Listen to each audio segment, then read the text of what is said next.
Marathon fueling is not something to think about the night before your race. And if you are, you have waited so long and you have completely missed the mark on this. The right marathon nutrition plan can be the difference between cruising through the finish line and hitting the wall at mile 20 while feeling absolutely miserable and barely making it across that finish line. I believe that 50% of marathon running success comes down to your nutrition. Hi, my name is Emily. I am a registered dietitian and a run and strength coach. And today we're going to talk about 5 things that you should be practicing during your training, during your long training runs, so you get to race day and have a plan that you feel comfortable and confident with.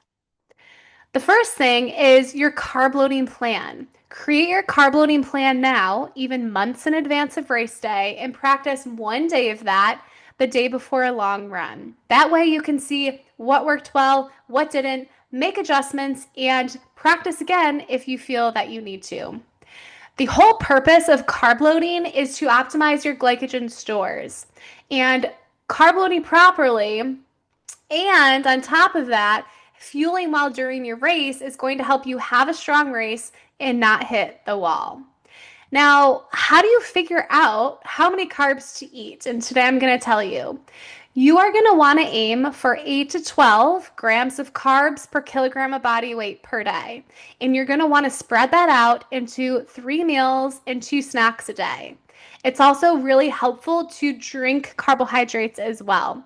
If you're like me and you struggle with food volume during a carb load, try adding a lot of carb-rich liquids. It's going to be way easier to hit your carb loading goal. So again, practice a day of that during your training. If your long run is on Saturday, on Friday, the day before, trial a whole day of your carb loading plan. And again, make notes on what worked, what didn't, and make those adjustments before you carb load for real the 3 days leading up to your race. Second thing I want you to practice is your dinner the night before your race. Make this dinner carb rich and see what types of foods and combinations of food sit well in your stomach and helps you have a strong run the next day. So we want to practice a day of this during your training. And honestly, I would take advantage of every single long run that you have and figure out what you're going to eat for dinner the night before your race. That way, you can not only fuel your long runs well, but that dinner can turn into the dinner you eat the night before your race. Number 3 is practice your breakfast and the timing for digestion the morning of your race. Make this carb rich. Think of bagels or toast or oatmeal as really great race day breakfasts.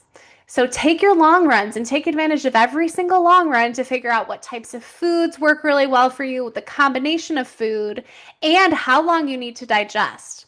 You don't want to not give yourself enough time to digest because then you can run into issues when you're running. You can run into some GI issues. So make sure that you not only figure out what you're going to eat race morning, but the timing in which you give yourself to digest before you line up and start your race.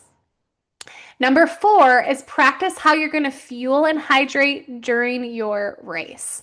There are 3 parts that you're going to want to build into your marathon fueling plan: carbohydrates, fluids, and electrolytes, in particular sodium. Now, our sports nutrition guidelines recommend 60 to 90 grams of carb per hour for marathon racing, 14 to 27 ounces per hour of fluids, and 300 to 600 milligrams of sodium at least, with heavier, saltier sweaters potentially needing more than that. If you want to figure out what your individual needs are for fluids and sodium, try taking a sweat test. That can give you a really good idea, and then you can use that data to build out a really individualized hydration plan for you for race day. Now, see where you're at on long runs. How many carbs are you getting in per hour now? How many ounces of fluid are you drinking now? How many milligrams of sodium are you taking in each hour of your long runs? And know what those goals are. Now, if you're falling short, work on building up to your goal during your training, and you can do this by taking advantage of all of your long runs. Also, understand and know what's on course. If you plan to take the sports drink on course, if you plan to take the fuel on course, like the gel, make sure you know what those are. Purchase it and practice it during your long training runs. Nothing new on race day. Okay, and number 5 is carrying your intra-run nutrition and hydration. How are you going to carry your gels or your chews? How are you going to carry your fluids if that's what your plan is? If you plan to race with a hydration vest, get a hydration vest and please practice with that same hydration vest and carrying the weight of that water during your training. If you plan to use a handheld to race, make sure that you buy a handheld and actually get used to running with a handheld during your training.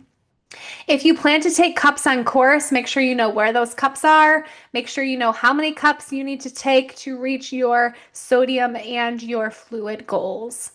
It also can be beneficial to schedule a few shorter races during your training cycle. That way you can practice taking cups on course if that's what you want to do on race day. It's a little harder than it looks. So practicing that can be really helpful during training too. A bonus tip here is also to run in your race day outfit. Nothing new on race day, including what you're wearing on race day. Use your long run, one of them at least, like a dress rehearsal. Wear everything that you're going to wear on race day to see if it feels good, feels comfortable, and doesn't cause any issues.